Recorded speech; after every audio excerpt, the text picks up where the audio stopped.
یاد رکھیں قربانی شعائر اللہ میں سے ہے, شعائر اسلام میں سے ہے. شعائر کہتے ہیں کہ کچھ علامتیں ہوتی ہیں کچھ مذہب والوں کی, جس سے پتہ چل جاتا ہے کہ یہ اس مذہب کو فالو کرتے ہیں. جیسے حج ہے, ٹھیک ہے نا, تو شعائر جو ہے نا وہ کھلے عام کیے جاتے ہیں, وہ چھپا کے نہیں ہوتے. جیسے عید کی نماز ہے, کھلے عام حکم ہے نا میدان میں پڑھو, یہ تھوڑی کہ چھپڑ خانے میں جا کے چھپ چھپا کے عید کی نماز پڑھو. عید کی نماز کیسے ہوتی ہے؟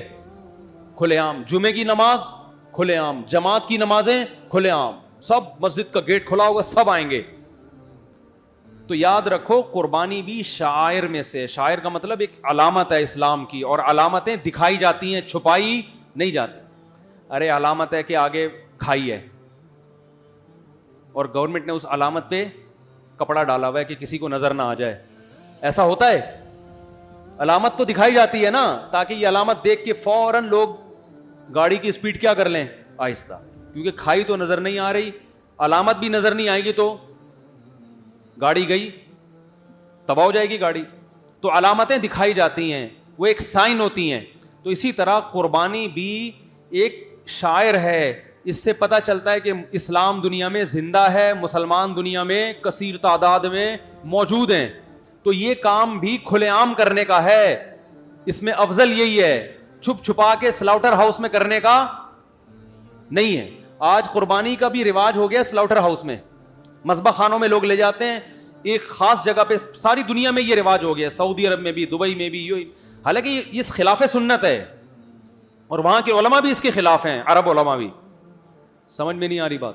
اور ہماری گورنمنٹ بھی آہستہ آہستہ اسی طرف آ رہی. بھی آرڈر آ گیا نارتھ کراچی میں, سب لوگ ایک جگہ جانور ذبح کریں گے, گھروں کے باہر جانور ذبح نہیں ہوگا. اور دلیل یہ بنائی ہے کہ صفائی کا بڑا مسئلہ کھڑا ہو جاتا ہے. یہ اتنا بڑا لطیفہ گورنمنٹ نے چھوڑا ہے نا کہ جتنا ہنسو کم ہے, جتنا ہنسو بولو بھائی کم ہے. یعنی ایک بھنگی اور چمار جس کے گھر میں جگہ جگہ گندگی کے پیمپر پڑے ہوئے ہوں ہیں بھائی, اور وہ اپنی بیگم سے کہہ رہے ہیں کہ بیگم تھوڑا صفائی کا خیال کیا کرو, آلو کے چھلکے ڈسٹ بن میں پھینکا کرو جا کے. جب بھی آلو کاٹو یہاں نہیں کاٹو, گھر میں آلو کاٹنے کی تمہیں اجازت نہیں ہے کیونکہ چھلکے پڑے ہوئے ہوتے ہیں. لہذا جب بھی آلو کاٹو تو گلی میں جا کے کاٹو تاکہ چھلکے. تو لطیفہ ہوگا, بیوی ہنسے گی نا, بیوی کہے گی کہ آپ چھوڑو تو پہلے سے تھے, لیکن آج جو آپ نے چھوڑی ہے اور لطیفہ سنایا ہے, اللہ کی قسم اتنا خوبصورت لطیفہ آج سے پہلے آپ نے کبھی بھی نہیں سنا. گھر میں گندگی کے ڈھیر پڑے ہوئے ہیں اور آلو کاٹنے کے لیے آپ مجھے کہہ رہے ہو کہ گھر کے باہر جا کے کاٹا کرو تاکہ گھر میں کچرا نہ پھیلے. کراچی کو تو بھنگی خانہ بنا دیا کہ نہیں بنا دیا ان لوگوں نے. وہ بھنگیوں کا گھر اچھا ہوتا ہے جو کراچی کی حالت کی ہوئی ہے ان لوگوں نے. مجھے تو اتنا خون کھولتا ہے آپ کو کیا بتاؤں, کیونکہ ہمارا کراچی چھوڑنے کا دل نہیں چاہتا اور یہ مجبور کر رہے ہیں کہ ہم کراچی چھوڑیں. تو کوئی اپنے گھر کو, اپنے وطن کو جہاں وہ ہمیشہ رہا ہو, اس کو آپ گن پوائنٹ پہ مجبور کرو یہ علاقہ چھوڑ دو, اس کی کیا کیفیت ہوگی. لیکن جو گند انہوں نے کراچی کا بنا دیا ہے نا, بھنگی خانہ, ہر گٹر ابل رہا ہے بارش میں, ہر گٹر سے گندگی. یہ جو بارش کا پانی گلیوں میں تیر رہا ہے نا, اگر صرف بارش کا ہوتا ہم تیراکی سیکھتے اس میں کہ چلو یار یہ گٹر ہے, گٹر کے پانی ہے جو آپ کو یہاں کراچی کی گلیوں میں مل رہا ہے. کتنی بیماریاں پھوٹ, جب سے بارش ہوئی ہے میرا تو گلا ہی بیٹھا ہوا ہے. کیا کیا جراثیم اس میں, کیا کیا گندگی کے ڈھیر اس میں, گٹر لائنوں کی حالت دیکھ. پانی کا ایک قطرہ نہیں ہے پینے کے لیے, ٹینکر ڈلوا رہے ہیں لوگ. بتاؤ نارتھ کراچی میں پانی مل رہا ہے آپ کو؟ بولو نا بھائی, پانی کا ایک قطرہ نہیں ہے. صفائی کہاں سے ہوگی؟ صفائی تو ہوتی پانی سے ہے نا. جس کا دل چاہتا ہے اٹھا کے جہاں مرضی چاہے پیمپر پھینک دیتا ہے, کوئی اٹھانے والا گلیوں میں پیمپر. میں نے تو گھر میں کیمرے لگائے ہیں تو پتا چلا کہ ہمارے گھر کے باہر کچرا کون پھینک کے جا رہا ہے. جو جمعدار ہوتے ہیں نا, پوری گلی کا کچرا جمع کر کے دیکھتے ہیں, کوئی دیکھ تو نہیں رہا, کسی کے گھر کے بھی آگے رکھ کے نکل لیتے ہیں. گورنمنٹ کو کوئی ہوش بولو ہے؟ جگہ جگہ گٹر ابل رہے ہیں, گندگی کے ڈھیر. اس دفعہ بارش 2 دن بارش ہوئی ہے, گاڑیاں تیرتے ہوئے گئی ہیں اپنے گھروں پہ, ڈرائیور بیٹھا ہوا ہے بس تیرتا ہوا جا رہا ہے. کرنٹ سے بچنے کا بہترین حل یہ کہ قوم کی سیفٹی کے لیے لائٹ بند کر دو, بہترین حل, تاکہ لوگوں کی جان اور مال کا کیا ہو, تحفظ. جان اور مال کے تحفظ کا بہترین طریقے کے کھمبوں میں بجلی بند کر دو. کیا خوبصورت علاج ہے یار گورنمنٹ کے پاس. تو خون کے آنسو رونے کا دل چاہتا ہے, کیا کچرا کنڈی بنا دیا. اتنا بڑا شہر بھائی, دنیا کے 5-6 بڑے بڑے شہروں میں سے ایک ہے. کسی اور کنٹری کے پاس ایسا شہر ہوتا جہاں ملٹیپل کلچر ہوتا, جہاں ہر قوم کے لوگ ہوتے, جہاں اتنا. غریب کی ماں کراچی کو کہتے ہیں کہ نہیں کہتے؟ ارے جس کو ہم نے دنیا میں دیکھا ہے کھانے کو کہیں روٹی نہیں ہے, وہ کہاں آ جاتا ہے؟ کراچی. ہمارے لیے فخر کی بات ہے کہ کراچی آتا ہے وہ. میں آپ کو ایک واقعہ بیان کرتا ہوں. گلگت میں کہیں دور دراز علاقے میں گیا نا, گلگت کی کسی گاؤں میں. ہم کو بھی گھومنے پھرنے کا بڑا شوق ہے. کہیں گیا تو وہاں ایک ہوٹل تھا کچا سا. میں وہاں چائے پینے کے لیے گیا تو میری اردو سے ان کو اندازہ ہو گیا کہ یہ بندہ کہاں کا ہے, کراچی کا. یہ 15 سال پرانی بات ہوگی. انہوں نے مجھے, میں نے کہا بھائی ایک کپ ذرا چائے لے آئیے گا. تو ان کو اندازہ ہو گیا بندہ کہاں کا ہے, اسٹیشن گلگت کا لگ نہیں رہا. تو اس نے مجھے چائے پلائی, دودھ پتی بڑی مزیدار سی. میں پیسے دینے گیا, اس نے کہا نہیں. خاندانی آدمی تھا.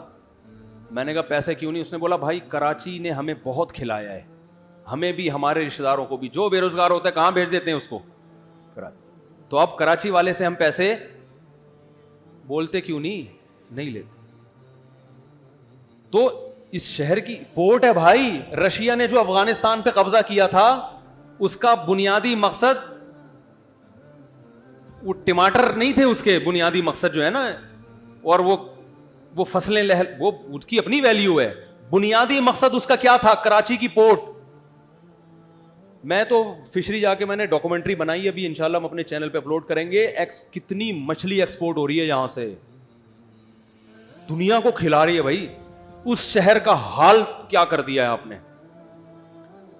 جتنے بھی لوگ آئے ہیں نا یہاں پاکستان میں, جتنے بھی آئے ہیں, کراچی کو کسی نے لفٹ نہیں کرائی. یہاں اپنوں نے بیڑا غرق کیا ہے, دوسروں کی کیا آپ شکایت کریں.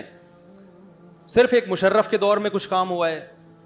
جنرل مشرف سے ہمارے ہزاروں اختلافات ہیں, مگر کراچی کی ڈیولپمنٹ کا تھوڑا سا کام مشرف نے کیا, جس کی وجہ سے 2-4 سڑکیں بن گئی. ہم وہ لیاری وے پہ بیٹھ کے جلدی پہنچ جاتے ہیں صدر, ورنہ 6 مہینے صدر پہنچنے میں لگتے تھے. وہ 6 مہینے کا سفر 2-4 مہینے میں الحمدللہ طے ہو جاتے. 50-50 آیا کرتا تھا بچپن میں. تو اس میں انہوں نے دکھایا کہ پہلے میں بتا دوں کس کس نے کراچی پہ محنت کی ہے. دوسرا نعمت اللہ خان جو جماعت اسلامی کے تھے. تیسرا مصطفیٰ کمال. ان 3 آدمیوں کے علاوہ میرے علم میں کوئی چوتھا آدمی نہیں ہے جس نے کراچی کو لفٹ کرائی. سمجھ رہے کہ نہیں سمجھ رہے کہ لطیفہ کسی نے بھیجا بڑا ٹائٹ. وہ لطیفہ ہی ہے, اس کو حقیقت نہ سمجھیں, کیونکہ میری عادت ہوتی ہے چٹکلا آتا ہے تو پارسل کر دیتا ہوں. ڈپریشن ختم ہوتی ہے نا اس سے. تو اس کا حقیقت سے تعلق ہے یا نہیں ہے, میں اس کا ذمہ دار نہیں ہوں, نہ میرا یہ دعویٰ ہے. وہ لطیفہ یہ تھا کہ جہاں سے نواز شریف جہاں ختم ہوتا ہے وہاں سے زرداری شروع ہوتا ہے, جہاں زرداری ختم ہوتا ہے وہاں عمران خان شروع ہوتا ہے, جہاں عمران خان ختم ہوتا ہے وہاں سے پھر نواز شریف شروع ہو جاتا ہے. یعنی یہ ایک لامتناہی سرکل ہے. میں اس سے 100% متفق ہوں یا نہیں ہوں اس پہ میں کوئی کمنٹس نہیں کروں گا, لیکن لطیفہ خاندانی ہے کہ نہیں ہے, یعنی ختم ہی نہیں ہو رہے بھائی. جہاں سے ختم ہوتا ہے اگلا اس سے بڑھ کر, اس سے آگے سے شروع ہو کے پھر وہ اس سے بھی آگے سے شروع, دوبارہ سے شروع ہو جاتا ہے وہ. چلو وہاں ختم ہو جاتا ہے تو ہم کہتے ہیں اب ختم نہیں ہو رہا بھائی یہ سلسلہ. تو کراچی کا جو بیڑا غرق کر دیا انہوں نے. اب ایک چیز تھی ہمارا کراچی میں قربانی دبا کے ہوتی ہے الحمدللہ. کیسی گلیوں میں رونق نظر آ رہی ہے. بچڑے کراچی والوں کو تو بیچاروں کو ویسے بھی جانور پالنے کا موقع, زمینیں نہیں ہے نا یہاں پہ. پنجاب والے تو پورے سال پالتے ہیں, ان کی تو گائے سے اور بھینسوں سے سلام دعا پورے سال رہتی ہے. کراچی میں تو ایسا ماحول نہیں ہے. تو ایک ماحول ملا ہے بقرعید میں, بچے بھی خوش ہوتے ہیں, گائے بندی ہوئی ہے, بڑے پڑھے لکھے لوگ, ڈاکٹر انجینئر, وہ بھی گائے کی خدمت کر رہے ہیں. اچھا لگتا ہے نا دیکھنے میں یار, ایک مذہب سے محبت ہے, ایک شاعر ہے, ان جانوروں سے کیسا لگاؤ ہوتا ہے. بھی دیکھو گلیوں میں کیسی رونق, رات کو کیسے لوگ لے کے گھوم رہے ہوں گے جانور. تو اسی میں یہ بھی ہے کہ وہ قربانی بھی اپنے گھروں کے باہر کرتے ہیں لوگ, اور سب خوش ہوتے ہیں, سارے گھر کی پوری فیملی شریک ہوتی ہے اس میں. خواتین بھی دلچسپی لیتی ہیں, بھائی گائے کٹ رہی ہے. اب گورنمنٹ نے اعلان کیا ہے کہ چونکہ صفائی کا بڑا مسئلہ کھڑا ہو گیا, لہذا مخصوص جگہوں پہ قربانی ہوگی. تو یہ ویسا ہی لطیفہ ہے جیسے آپ کے گھر میں جگہ جگہ گندگی کے ڈھیر ہوں, بیگم سے آپ کہہ رہے ہیں آلو گلی میں بیٹھ کے چھیلا کرو, چھیل کے کچرا پھیلاتے ہیں. تو بھائی یہ اس کا حل نہیں ہے. گندگی کا حل یہ ہے کہ گورنمنٹ حرکت میں آئے, کسی کے گھر کے باہر اوجڑی پڑی ہوئی ہے جرمانہ لگائے اس کے اوپر. میں آسٹریلیا میں گیا ہوں, وہاں اتنا میں وہاں کی صفائی دیکھ کر میں تو ایک ہفتہ صفائی دیکھتے ہی بے ہوش رہا ہوں کہ یار یہ ہے کیسا کنٹری. ہم کراچی سے اٹھ کے ڈائریکٹ کہاں چلے گئے تھے, آسٹریلیا. جب وہاں اترا ہوں تو میں تو ایک ہفتے تک نا میں واقعی اب نارمل سے میری کنڈی, میں نے کہا یار مجھے تو ایسا سکون مل رہا ہے سانس لینے میں کہ یعنی بہت زیادہ صفائی. تو انہوں نے مجھے بتایا کہ بھائی گھر کے باہر اگر گھاس, سب گھروں کے باہر گرینری ہے, درخت ہے, درخت کاٹنے کی اجازت نہیں ہے, پینلٹی لگتی ہے, جرمانہ لگتا ہے. گھر کے باہر اگر گھاس کسی کے بڑھ گئی تو ایک نوٹس آتا ہے گورنمنٹ کی طرف سے کہ آپ کے گھر کے باہر گھاس بڑھ گئی ہے. دوسری دفعہ میں اگر نہیں کٹوایا جرمانہ لگے گا. تو وہ اپنے گھر کے باہر کی گھاس پہ کنٹرول کر سکتے ہیں, ہم ان اوجڑیوں پہ اور علائشوں پہ کنٹرول نہیں کر سکتے. کہ بھائی جس کے گھر میں قربانی ہوئی اس کے گلی میں اگر خون نظر آیا, چھیچڑے نظر آئے اور وہ سیری اور پائے سڑے ہوئے نظر آئے یا بدبو آئی, اس گھر والے پر اتنا جرمانہ ہوگا. اس طرح لوگوں میں صفائی کی ایک اویئرنیس بھی پیدا ہوگی نا, صفائی کا ایک شعور پیدا ہوگا. قوم کو صاف بنانے کی ضرورت ہے, صفائی ستھرائی سکھانے کی ضرورت ہے. یہ جیسے آپ گھر میں بیگم سے بولو بیگم آلو گھر میں ہی بیٹھ کے چھیلا کرو, چھل کے ڈسٹ بن میں ڈالا کرو, بیڈ پہ نہیں پھینکا کرو. پیمپر جب اتارو تو یہ ڈسٹ بن میں ڈالا کرو, بیڈ پہ نہیں چھوڑا کرو. یہ نہیں ہوتا کہ یہ بچی کو پیمپر نکالنا ہے تو گلی میں بیٹھ کے نکالا کرو. اس کا نہیں آ رہی بات میرا خیال ہے سمجھ میں. تو قربانی شاعر اسلام میں سے ہے بھائی, یہ ہر گھر میں ہونی چاہیے. اور اس میں عید کی خوشی بھی ہے, ابراہیم علیہ السلام کی ایک سنت کی یاد بھی ہے, مذہب کا بھی ہے, اور اس میں گوشت کی لذت بھی ہے. اب آپ دیکھ لو سعودی عرب میں, یو اے ای میں قربانی کا مزہ نہیں ہے. بقرعید منانے لوگ یہاں کیوں آتے ہیں؟ اس لیے آتے ہیں کہ وہاں قربانی کا مزہ نہیں ہے. گورنمنٹ نے صفائی کر کے اتنا زیادہ لوگوں کو وہ کر دیا ہے کہ بس وہ سلاؤٹر ہاؤس بنے ہوئے, وہاں جا کے قربانی کریں. گھروں میں جو لوگ جانور لا کے باندھ نہیں سکتے, وہاں کے بہت سے علماء بھی اس کے خلاف ہیں, لیکن گورنمنٹ کے آگے کون بول سکتا ہے. تو اب ہمارے ملک میں ایک رونق ہوتی ہے بقرعید کی. وہاں سے جو لوگ آتے ہیں نا سعودی عرب سے, عرب ملکوں سے, وہ کہتے ہیں یہاں بقرعید کا مزہ زیادہ ہے. دیکھو نا ابھی تمبو لگے ہوئے ہیں, گائے بیٹھی ہوئی ہیں, لوگ چارپائیاں ڈال کے بیٹھے ہوئے ہوتے ہیں. بھائی اچھا لگتا ہے کہ نہیں لگتا؟ گلی میں رونقیں ہوتی ہیں کہ نہیں؟ یہی تو عید ہے. اس عید میں یہی تصور آپ نے ختم کر دیا تو پھر وہ عید نہیں رہے گی, اور جو شاعر کا جو بنیادی مقصد تھا وہ حاصل نہیں ہوگا.